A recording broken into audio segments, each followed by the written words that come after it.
বন্ধুরা, good morning. আজকে সকালে ব্রেকফাস্টে কী আছে দেখো, পোহা করেছি, যেটাকে বলে চিড়ার পোলাও। অ্যাকচুয়ালি আমরা বাঙালিরা বলি চিড়ার পোলাও। বাদাম মটরশুঁটি দিয়ে করেছি, ফুলকপি নেই আজকে, ফুলকপি দিতে পারলাম না। যাই হোক, এই যে কারি পাতা সরষা দিয়ে সোমবার দিয়ে বসিয়ে দিয়েছি, একটু পেঁয়াজের সোমবারও দিয়েছি, কারি পাতা দিয়েছি, আর একটু হলুদ নুন, ঠিক আছে। আর সামান্য একটু চিনি দিতে পারো টেস্টের জন্য, এটা তোমার যার যার এটা রুচি বুঝে তোমরা দিবা, যা মানে ভালো লাগে। এই হচ্ছে পোহা করেছি। পোহা মানে কি, চিড়ার পোলাও করেছি, এটা মারাঠিরা পোহা বলে। যাই হোক, আমরা বাঙালিরা চিড়ার পোলাও বলি।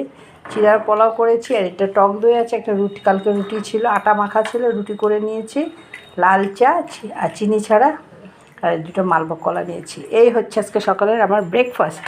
আমার এই ছোট্ট ব্রেকফাস্টের ভিডিওটা যদি তোমাদের একটুকু ভালো লেগে থাকে, প্লিজ চ্যানেলটাকে একটু ফলো করে দিও, একটা লাইক দিও, একটু কমেন্ট করো। যারা ইউটিউব থেকে দেখছো, চ্যানেলটাকে একটু সাবস্ক্রাইব করে দিও। টাটা বন্ধুরা, সবাই ভালো থেকো, সুস্থ থেকো। আর আজকে তো সানডেটা খুব ভালোভাবে কাটাও। হ্যাপি সানডে সবাইকে, টাটা।